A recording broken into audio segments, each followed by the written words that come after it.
बुधवारपेठ हा 3 नंबरला आहे जागतिक पातळीवरती.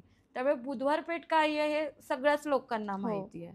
त्यामुळे मग हिथं जर का त्या महिलेला विकलं तर 4 पैसे आपण घेऊन जाऊ आणि आपलं घराच्या सगळ्या गोष्टी आपण व्यवस्थित करू असं पुरुषाला वाटत असतं. काही लोक म्हणतात की अरे धुणी भांडीचं काम करायचं होतं, ऊस तोडायला जायला पाहिजे होतं, कष्टाने पैसा मिळवायला पाहिजे होता. पण ह्या सगळ्या गोष्टी ज्यावेळेस तिला सवय लागते, म्हणजे ज्यावेळेस ह्या व्यवसायात महिला येते त्यावेळेस तिला ते अंगवळणी लागते, काम करते ते असं ताटमानेचं नाहीये. आणि माझ्या कुटुंबातल्या लोकांना ह्या सगळ्या गोष्टी कळाल्या तर माझं जगणं मुश्किल होईल. म्हणजे माणूस ती महिला जिवंत असते खरी, पण ती मेल्यासारखी असते. तिचं गावात घर असतं, कर्ज व्याजाच्या रकमेतून त्या सगळ्या गोष्टी करत असते, पण त्या घरात राहणारी ती महिला स्वतःच तिथं नसते. बरोबर. कारण की ते कर्ज फेडण्यासाठी ती या ठिकाणी रोज शरीर विकत असते, पैसा जोडत असते आणि ते व्याजाच्या चक्रव्यूहामध्ये अडकलेली असते. केसेसमध्ये रीतसर लग्न केलं जातं की जे मग आळंदीच्या इथं जाऊन लग्न करणं किंवा काही ठराविक केसेसमध्ये कोर्टात जाऊन सुद्धा लग्न केली जातात. पण ही लग्न जास्त वेळ टिकत नाही. काही वर्षापासून असं बघण्यात येत आहे की ह्या व्यवसायामध्ये येताना सपोर्ट करणारा तिचा नवरा पण असतो की बाबा तू हा व्यवसाय कर, आपण थोड्या दिवस ह्या व्यवसायात सगळं म्हणजे नाही कसं कर्ज म्हणजे आपलं सेटल होसपर्यंत हा व्यवसाय तू कर, मग त्याच्यानंतर आपण ह्या व्यवसायातनं तू बाहेर पडशील. तुझ्याकडे येणारा कस्टमर हा वेगवेगळ्या पद्धतीचा असतो. तो स्वच्छच असेल असंही नाही, त्याला स्किनचे प्रॉब्लेम असू शकतात, त्याला इतर आजार असू शकतात. मग अशा वेळेस त्याच्या मागणीनुसार त्या ताईला त्या गोष्टी पूर्ण कराव्या लागतात. त्या ताईंच्या आयुष्यात पैशाच्या अवतीभोवती त्यांचं जग असतं आणि लोकांना असं वाटतं की खूप सोनेरी दुनिया आहे, भरपूर पैसा कमवते, निर्लज्ज बाई आहे, शरीर विकून पैसा कमवते, लाज सोडलेली आहे, ह्या काय म्हणजे XYZ बऱ्याच शिवीगाळा त्या महिलांना दिल्या जातात. नमस्कार मंडळी, मी प्रीती फिलिंग मनातल्या या आपल्या यूट्यूब चॅनलवर तुम्हा सगळ्यांचं स्वागत करते.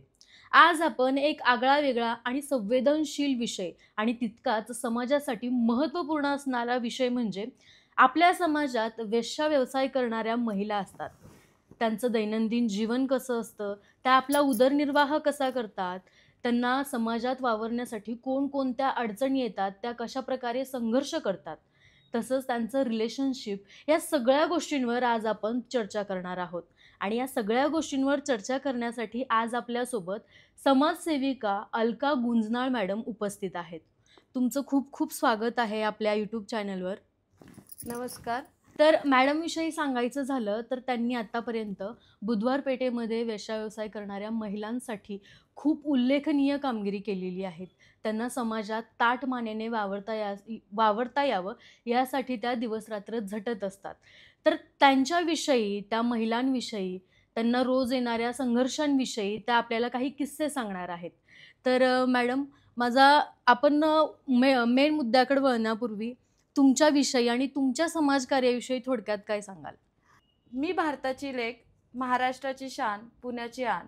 नमस्कार, मी अलका मल्लप्पा गुजनाळ, पुणे महानगरपालिका समाज विकास विभाग खात्यात समूहसंघटिका ह्या पदावरती कार्यरत आहे. तसेच अलका फाउंडेशन ही संस्था मी सुरू केलेली आहे आणि त्या संस्थेचं सुद्धा कामकाज बघत आहे.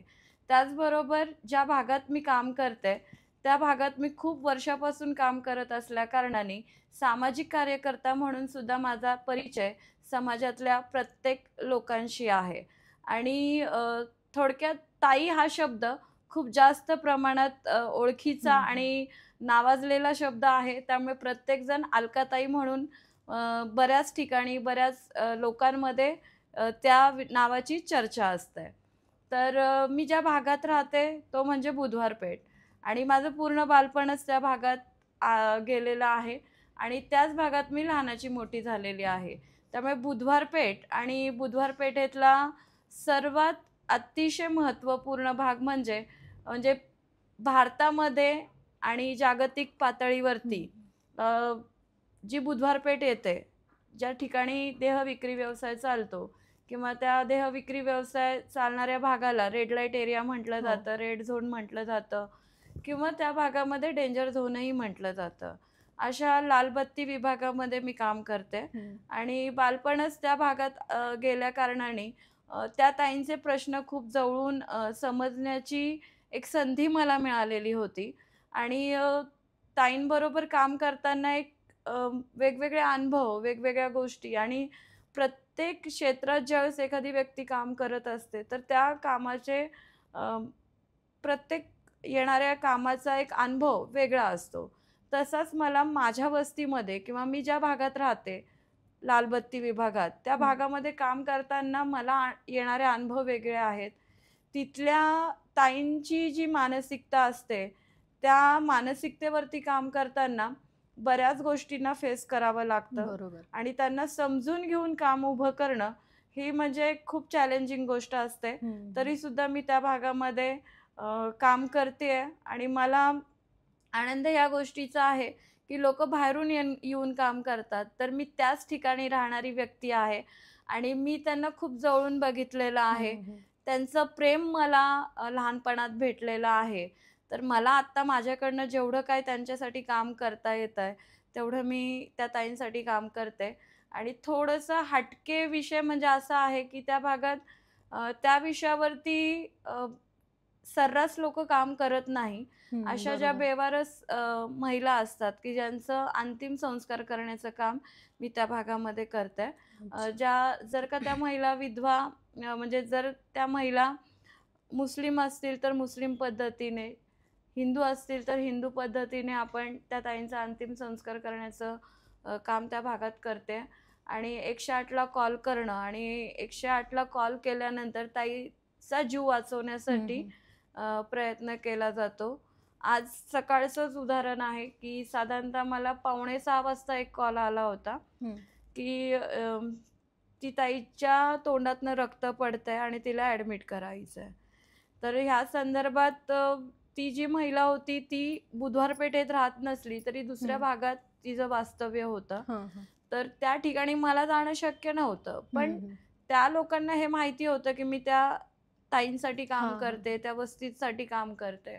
तर त्यांनी ज्यावेळेस मला कॉल केला तर त्यांना मी आवर्जून सांगितलं की बाबा जर का तिला रक्ताच्या उलट्या होत असतील तर ती सिरियस आहे आणि तिला तुम्ही घरात ठेवण्यापेक्षा तुम्ही तिला इमर्जन्सीमध्ये ॲडमिट करा. 108ला कॉल करा. 108ची ॲम्ब्युलन्स त्या ठिकाणी येईल आणि तिला झटपट ॲडमिट केलं जाईल आणि तिच्यावरती औषध उपचार सुरू होईल आणि जो दवाखान्याचा खर्च आहे तोही लागणार नाही तुम्हाला.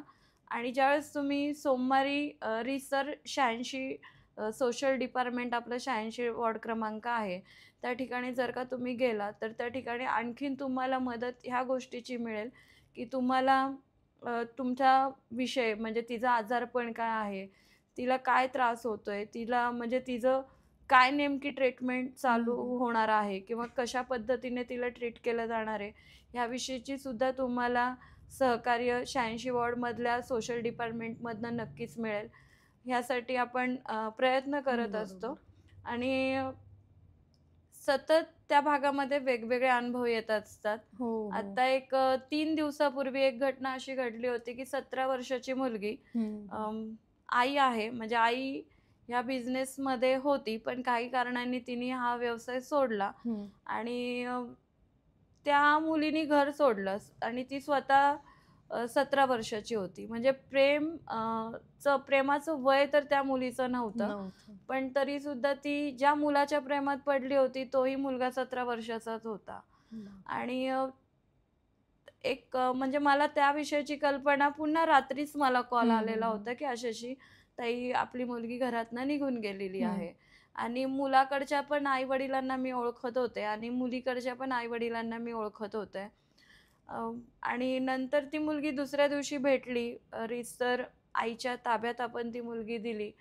पण हे करत असताना त्या मुलीला फक्त राग होता की माझी आई माझ्यावरती रागवते, माझ्यावरती चिडते. आणि काय झालं, सगळ्या मुली सगळ्या गोष्टी करतात, तर मला पण माझा मित्र आहे, मी त्या मित्राशी बोलत असेल तर माझ्या आईला काय अडचण आहे. आणि मी माझा अभ्यास करतेय आणि त्या मित्राला आयुष्यात कधी सोडणार नाही. आता हे आकर्षण आहे आणि आपल्याला त्या वयोगटातल्या मुलींबरोबर एक मैत्रीच्याच नात्याने वागावं लागतं. कारण की त्या भागामध्ये जर का ती मुलगी लहानाची मोठी झाली असेल तर त्या वातावरणाचा निश्चितच परिणाम मुलींवरती होत असतो. कारण की आपण जे अनुभवतो, आपलं जे बालपण असतं, त्या बालपणामध्ये आपण ज्या गोष्टी बघतो किंवा ज्या सर्रास आपल्याला जे वातावरणाचा एक इफेक्ट आपल्या मानसिकतेवरती होत असतो, तसंच त्या मुलीवरती सुद्धा झालेला होता.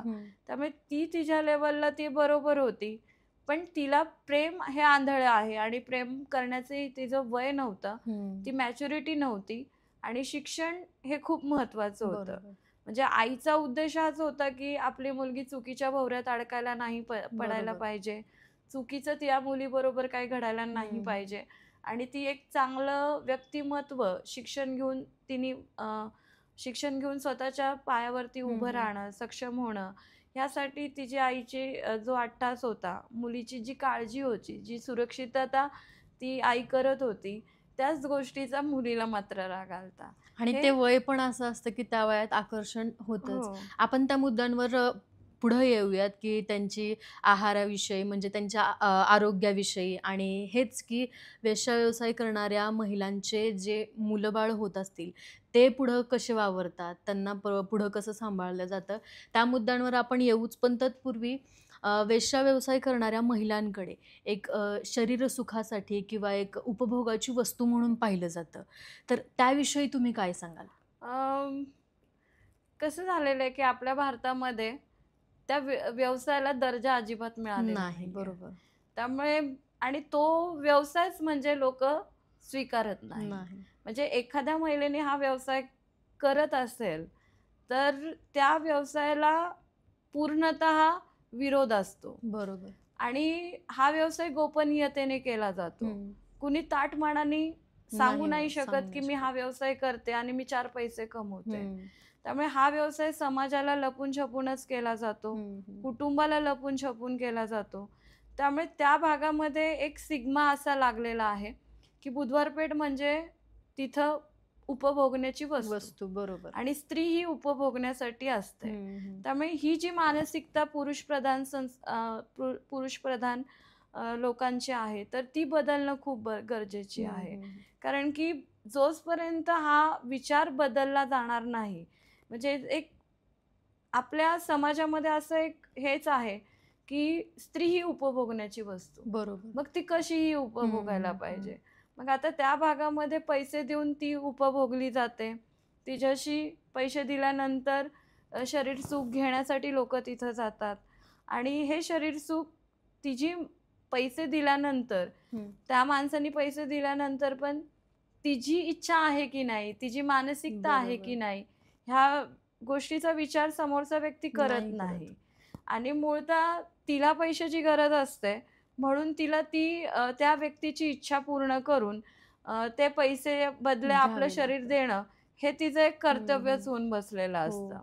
त्यामुळे ती त्या व्यवसायाला त्या अँगलनी बघत असते की मला माझं कुटुंब किंवा मला या पैशावरती माझी उपजीविका करायची आहे. शिक्षणाचा अभाव कमी आहे, त्यामुळे त्यांना चांगल्या चांगल्या नोकऱ्या भेटू शकत नाही. आज आपल्या म्हणजे जर का आपण विचार केला तर आज कितीतरी उच्च शिक्षित मुलं बेकार आहेत की ज्यांना नोकऱ्या नाहीये. आणि राहतो प्रश्न रोजगाराचा. रोजगार उभा करण्यासाठी थोडीशी गुंतवणूक येते, पैसा येतो. मग अशा वेळेस ही गुंतवणूक बँकेतनं असेल किंवा कुठून पण असेल ती मिळणं पण एवढं सोयीस्कर नाहीये. आज प्रत्येक कागद बोलत असतो आणि ते कागदपत्र असेल तरच बँक कर्ज वगैरे डील करते, अन्यथा मिळत नाही. त्यामुळे व्यवसायापासून ह्या महिला लांबच असतात. काही लोक म्हणतात की अरे धुणी भांडीचं काम करायचं होतं, ऊस तोडायला जायला पाहिजे होतं, कष्टाने पैसा मिळवायला पाहिजे होता. पण ह्या सगळ्या गोष्टी ज्यावेळेस तिला सवय लागते, म्हणजे ज्यावेळेस ह्या व्यवसायात महिला येते त्यावेळेस तिला ते अंगवळणी लागतं. म्हणजे आपण ज्या सकाळी लवकर उठणं, आपण आपलं काम करणं, मग डबा टिफिन घेणं, कामाला जाणं, ऑफिसला जाणं, मग घरी येणं, मग घरातली कामं करणं, स्वयंपाक करणं, हे एक महिलेची दिनचर्या जशी असते तशी त्यांची दिनचर्या पूर्णतः वेगळी असते. म्हणजे रात्री उशिरापर्यंत जागं राहणं, उशिरा उठणं, व्यवस्थित अन्न जे असतं म्हणजे 3 वेळेचं जेवण जे असतं ते व्यवस्थित ते जेवणही करू शकत नाही, टाइम टेबल नसतं त्यांना. म्हणजे त्यांचं आयुष्य हे पूर्णतः विस्कळीतच असतं. आणि त्या विस्कळीतपणामध्ये जर का आपण त्यांना 4 गोष्टी चांगल्या सांगतोय तर त्यांची ऐकण्याची तरी मानसिकता पाहिजे. आणि मूळतः आज जर का एखादा शिकलेलाही व्यक्ती असेल तर त्याला स्टार्टिंग जो पगार आहे तो 12,000 15,000 आहे. मग आज या महिलेवरती कित्येक कुटुंब अवलंबून असतात. स्वतः ती असते, म्हणजे एखाद्या मुलाचं ती शिक्षण पूर्ण करत असते, नवऱ्याचा आजारपणाचा खर्च ती उचलत असते, आई वडिलांना सांभाळत असते, भावांना सांभाळत असते. मग अशा वेळेस हा पैसा कुठेतरी तिला कमी असतो. आणि मूळतः या व्यवसायात येण्याच्या अगोदर ती धडपडत असते की मला चांगल्या ठिकाणी काम मिळावं, मला कर्ज मिळावं. मग त्यावेळेस सगळ्याच गोष्टी लांब असतात, गेलेल्या असतात आणि ह्या व्यवसायात येते तर नाईलाजाने हा व्यवसाय ती करत असते.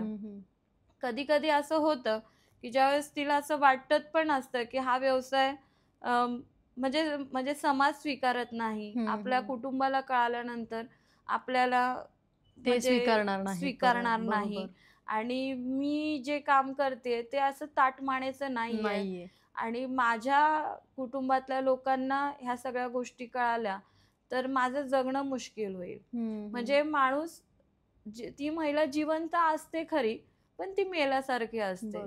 ती कुठंच जसं आपण आपल्या आयुष्याच्या गोष्टी हाताळत असतो, आनंद घेत असतो, सुख दुःख अनुभवतो, पण त्या महिलेला त्या अनुभवता येत नाही.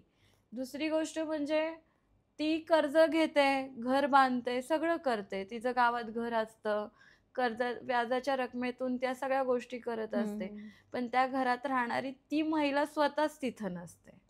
कारण की ते कर्ज फेडण्यासाठी ती या ठिकाणी रोज शरीर विकत असते, पैसा जोडत असते आणि ते व्याजाच्या चक्रव्यूहामध्ये अडकलेली असते. आणि मूळतः या ज्या ताई लोक आहेत त्यांचे प्रश्नही तेवढेच वेगळे असतात. प्रेम ही भावना तर त्यांना खूप क्वचितच मिळत असते, कारण की प्रेम भावनासाठी प्रत्येक महिला आतुरलेली असते. तिलाही असं वाटतं की आपला नवरा असावा, आपली काळजी घेणारी व्यक्ती असावी, त्यांनी मला दवाखान्यात घेऊन जावं, तो माझ्या सोबत राहावं, माझ्या सुख दुःखात तो उभा राहावा. पण असं होत नाही. कारण आता तुमचं बालपणच त्या एरियामध्ये गेलेलं आहे, तुम्ही खूप जवळून त्या महिलांना बघितलेलं आहे. तर आपण जसं मूवीमध्ये किंवा सिरियल्समध्ये बघतो की वेश्या व्यवसाय करणाऱ्या महिला एकदा त्या व्यवसायात अडकल्या की तिथून त्यांना परत बाहेर पडता येत नाही. असं म्हणतात की तिथून परत त्यांची सुटकाच नाही. मग त्यावेळेस त्या टाईममध्ये जर त्यांना प्रेम झालं तर मग त्या लग्न करू शकतात का, किंवा त्यांचं भविष्य काय असतं मग त्याच्यानंतर? काही केसेसमध्ये, खूप क्वचित केसेसमध्ये लग्न होतं, पण ते लग्न टिकून राहणं खूप अवघड असतं. कारण की स्टार्टिंगला अशा वेळेस प्रेमात असतात, प्रेम केलेलं असतं, त्यामुळे दोन्हीकडनं तो समझोता असतो. मग काही म्हणजे लग्न ह्या प्रोसेसमध्ये लग्न नसतंच ते, म्हणजे कागदोपत्री काहीच नसतं. म्हणजे हा माझा नवरा, फक्त बोलण्यातून. हा बोलण्यातून नवरा, हा माझा पार्टनर, हा माझा नवरा, पण कागदोपत्री असं काही नसतं, कोर्ट मॅरेज नसतं, रीतसर लग्नाचं काही नसतं. पण तरी सुद्धा ती महिला त्या माणसाला नवरा म्हणून समजत असते. काही केसेसमध्ये रीतसर लग्न केलं जातं की जे मग आळंदीच्या इथं जाऊन लग्न करणं, किंवा काही ठराविक केसेसमध्ये कोर्टात जाऊन सुद्धा लग्न केली जातात. पण ही लग्न जास्त वेळ टिकत नाही आणि टिकली तर ते क्वचितच टिकतात.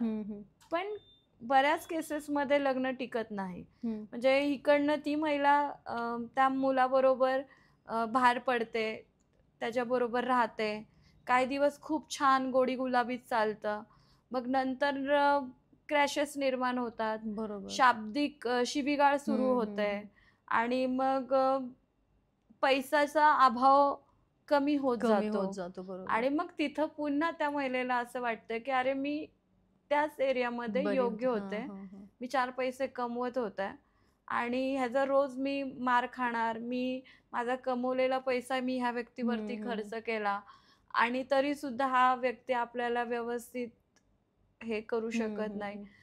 पण काही मुलं अशी पण असतात की त्यांचा त्या मुलीवरती प्रेम बसलेलं असतं, प्रेम ते करत असतात, पण त्यांना जे ती व्यवसाय करते ते मान्य नसतं. त्यामुळे त्यांच्यामध्ये कधी-कधी ह्या ताईंमध्ये आणि जो पार्टनर असतो किंवा जो नवरा असतो, त्यांच्यामध्ये क्रॅशेस होतात, वादविवाद होतो, भांडणं होतात.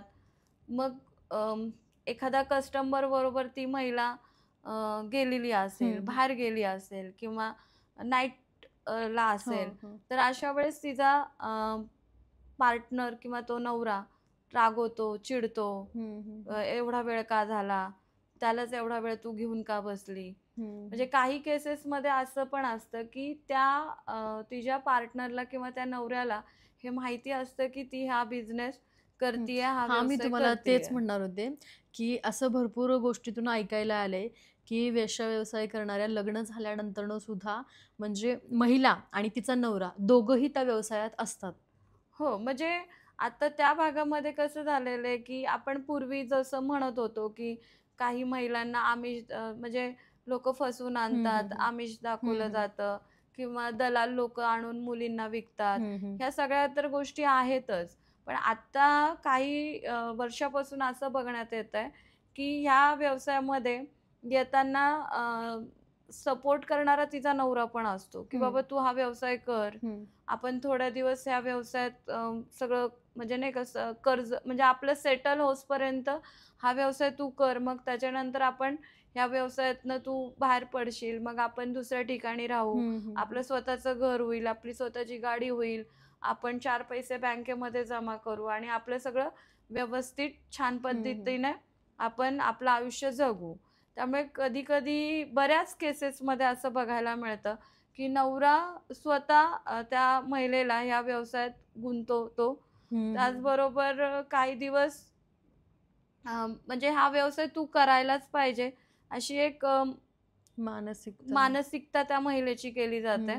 आता मध्यंतरी एक केस आपण ती म्हणजे न्यूज चॅनलवरती वगैरे पण होती की ती महिला दिल्लीवरून आली होती, ह्या व्यवसायामध्ये होती. 3-4 महिने ती ह्या व्यवसाय करत होती. त्याच्यानंतर दोघांचेही शाब्दिक वादविवाद झाले आणि त्याच्यानंतर तिने पोलीस तक्रार नोंदवली होती. तर ह्या गोष्टी होत असतात तिथं सर्रास आणि नातं जेवढं एक स्ट्रॉंग असायला पाहिजे, जी भरभक्कम नातं असायला पाहिजे, ते नातं मात्र त्यांना भेटत नसतं.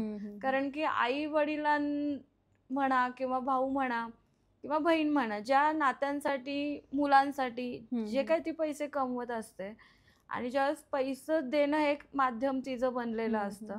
पैसे देसपर्यंत ती खूप चांगली, पैसा नाही दिला, तिथं तिचं म्हणजे आयुष्यला म्हणजे तिला कोणी स्वीकारतच नाही आणि पैसे देसपर्यंत ती ताई सगळ्यांसाठी खूप छान असते. म्हणजे आयुष्यात त्या ताईंच्या आयुष्यात पैशाच्या अवतीभोवती त्यांचं जग असतं आणि लोकांना असं वाटतं की खूप सोनेरी दुनिया आहे, भरपूर पैसा कमवते, निर्लज्ज बाई आहे, शरीर विकून पैसा कमवते, लाज सोडलेली आहे, ह्या काय म्हणजे XYZ बऱ्याच शिवीगाळ त्या महिलांना दिल्या जातात. पण ही घर फोडणारी आहे, ही कुटुंब फोडते, म्हणजे अशा ज्या एक सिग्मा त्या महिलांना जो समाज देतो तो मूळतः चुकीचा आहे. कारण की ती कुणाचं घर फोडण्यासाठी आलेली नसते, ती कुणाचं घर फोडायचंय किंवा कुणाला त्रास द्यायचंय, कुणाच्या आयुष्यातनं वेगळं करायचं, अजिबात हा हेतू नसतो. पण अशा खूप रेअर केसेस असतात की जिथं महिला स्वतःहून स्वइच्छेने या व्यवसायात येतात. पण असं पण केसेस भरपूर आलेले आहेत आपल्याला, की महिलांना तिथं विकलं जातं, की त्यांच्या मनाविरुद्ध त्यांना न सांगता त्या व्यवसायात ढकललं जातं आणि परत तिथून त्यांचं निघणं मुश्किल होतं. तर मग याविषयी तुम्ही काय सांगाल? मूळतः कसं होतं की ह्या विषयाला म्हणजे बऱ्याच गोष्टी येतात, की एकतर त्या मुलीचं अपहरण केलं जातं. हं, हं. अ, म्हणजे प्रेमाच्या जाळ्यामध्ये ही मुलं हं. त्यांना अडकून अडकवतात. होतात. हं. म्हणजे ह्या वेगवेगळ्या स्टेटवरून आलेल्या महिला हं, असतात हं. आणि वेगवेगळ्या स्टेटमध्ये म्हणजे बुधवार पेठ हा 3 नंबरला आहे हं. हो. जागतिक हो. पातळीवरती. त्यामुळे बुधवार पेठ काय आहे हे सगळ्याच लोकांना हो. माहिती आहे. त्यामुळे मग हिथं जर का त्या महिलेला विकलं तर 4 पैसे आपण घेऊन जाऊ आणि आपलं घराच्या सगळ्या गोष्टी आपण हं, व्यवस्थित हं. करू असं पुरुषाला वाटत हं, असतं. हं. आणि काही ते एजंट लोकांचं, त्या दलाल लोकांचं हेच काम असतं, हं, हं. की मुलींना प्रेमाच्या जाळ्यात अडकवणं, काही दिवस प्रेमाचं नाटक करणं, हं, हं. रिलेशन ठेवणं हं, आणि हं. काही दिवसानंतर इथं त्या मुलीला आणून हं, विकणं. हं. मग कधी-कधी ज्या 18 वर्षाच्या आतल्या पण मुली असतात, शाळेकरी मुली ज्या असतात, त्यांचं ज्यावेळेस आता अपहरणचं प्रमाण मोठ्या मोठ्या प्रमाणावरती आहे. प्रमाणात आहे. बरोबर. मिसिंग कंप्लेंट मोठ्या हं, हं, प्रमाणावरती आहे. हं. सगळ्याच मुली भेटतात आहेत का? असं होत नाही. नाही. कारण की 18 वर्षानंतरच्या ज्या मुली बाहेर पडतात घर सोडून किंवा घरातनं निघालेल्या हं, असतात, हं, हं. तर एक नियमच असतो की 18 वर्षानंतर ती तिचं आयुष्य जगू शकते हो, हो. आणि ती स्वतःच्या निर्णयाने ती घराच्या बाहेर पडलेली काही आहे. केसेसची तर नोंद पण होत नोंद नाही. पण नाही होत. हं. आणि काही कुटुंब अशा असतात की चव्हाट्यावरती आपली इज्जत जायला नको, म्हणून 4 लोकं सांगतच आपल्याला नाहीत. नावं हं. ठेवायला नको. त्यामुळे आमची मुलगी बाहेर शिक्षण घ्यायला गेलेली आहे, बाहेर शिकतीये, ती बरी आहे, तिने लग्न केलंय. म्हणजे अशा सुद्धा गोष्टी घडत असतात, हं, की हं, जे हं. तो विषय पूर्णतःच टाळला जातो. हं, हं. आणि मुलींच्या बाबतीत असं होतं, की त्या भागात जर का एखादी महिला आली आणि जर का ती बाहेर जाऊन तिचं कुणी खून केला किंवा काय झालं किंवा हं, ती हं. 24 तास आता आपण कसं की आपल्या घरातल्या केसेसमध्ये असं होतं की एखादी मुलगी घराच्या बाहेर पडली, हं. तर 24 तास ती च्या आतमध्ये नाही आली, तर आपण मिसिंग कंप्लेंट दाखल बरोबर. करतो.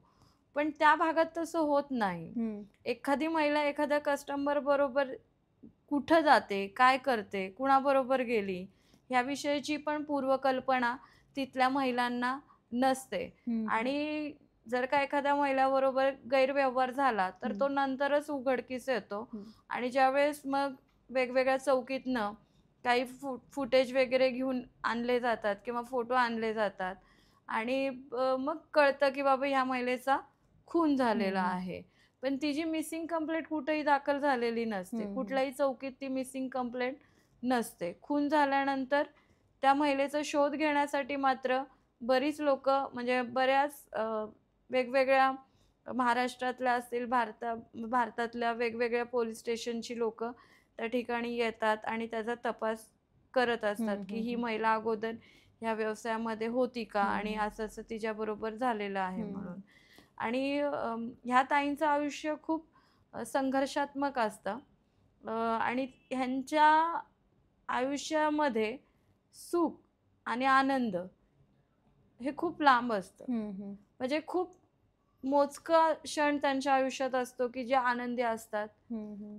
इतर वेळेस तर ह्यांचं जगणं पण असह्य होत असतं. बरोबर. आणि आज ह्या महिला ज्यावेळेस एखाद्या व्यक्तीबरोबर शारीरिक म्हणजे जे काय देहविक्री व्यवसाय त्या ताई करतात आहेत किंवा जी लोकं त्यांच्याकडे येतात आणि हा व्यवसायासाठी ती महिला असते आणि ती उपभोगण्याची आहे म्हणून लोकं तिच्याकडे ज्यावेळेस हं, येतात, हं.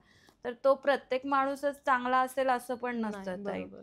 प्रत्येकाची मानसिकता ही वेगवेगळी असते. त्या माणसाची शारीरिक स्थिती म्हणा किंवा त्याची राहणीमान म्हणा किंवा त्याचं व्यसन म्हणा, हे तिला इच्छा नसताना सुद्धा सहन करावं सहन लागतं. करावं लागतं, बरोबर. स्वीकारावं लागतं. आणि त्यामुळे म्हणजे तिच्याकडे येणारा कस्टमर हा वेगवेगळ्या पद्धतीचा असतो. हो. तो स्वच्छच असेल असंही नाही, त्याला स्किनचे प्रॉब्लेम असू शकतात, त्याला इतर आजार असू शकतात. मग अशा वेळेस त्याच्या मागणीनुसार त्या ताईला त्या गोष्टी पूर्ण कराव्या लागतात. आणि ज्यावेळेस आपण ह्या विषयाला बोलतो किंवा सांगतो तर त्यावेळेस लोक असं म्हणतात, अरे पैसे देती मग करायला तर पाहिजेच ना. तर पैसे देत असली तरी ती माणूस म्हणूनच तिचं आयुष्य आहे आणि तिला जगण्याचा तेवढाच अधिकार आहे. म्हणजे आपण व्यवसाय करणाऱ्या महिलांकडे एक माणूस म्हणून बघायला कुठेतरी कमी पडतोय. बरोबर.